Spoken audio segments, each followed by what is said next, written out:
नमस्कार मंडळी. तर आपण आलो तर मस्तपैकी तूर कापायला. तर तुम्ही बघू शकता मस्तपैकी शेतामध्ये आपले डक्कन शेट मस्तपैकी इकडे काय तूर वगैरे कापत होती.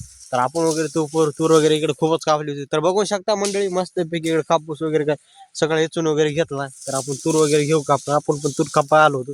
तर घेऊ मित्रांनो मस्तपैकी तूर कापून घेऊ. तर हे बघा डक्कन शेट मस्तपैकी इकडे बघू लागले तर कसं आहे मंडळी. तर आपण बी आलो होतो तूर कापायला. तर आपण बी घेतली तूर कापायला, पण आपल्याला तेवढी काही तूर वगैरे परफेक्ट कापाय येत नव्हती कधी. तर आपण येतच नव्हतं शेताकडे. तर तुम्ही बघूनच शकता आपण तूर कशी कापत आहेत. तर आपण घेऊ तूर कापून. तर कसं आहे मंडळी. तर आपण येतो कधी मध्ये शेताकडे, तर का तर आपल्याला कामं जमत नाहीत शेताकडे, का तर आपण कधी मध्ये शेताकडेच येत नव्हतो.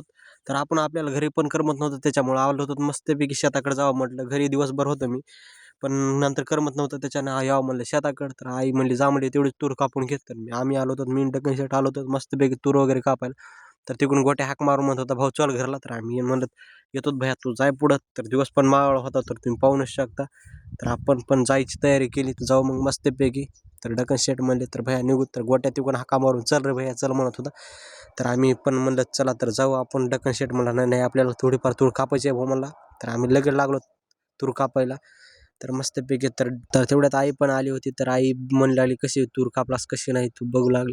तर डक्कन शेट मस्तपैकी आमच्याकडे बघत हसत होता, का तर आई गर्दा करीत होती तूर वगैरे व्यवस्थित कापली नसल्यामुळं. तर आपण कधी कामच केले नव्हते, त्याच्यामुळं आपण आईच्या गर्दा वगैरे शिवा खाल्ल्या. तर आपण निघालो निर्लज्जासारखे घरला.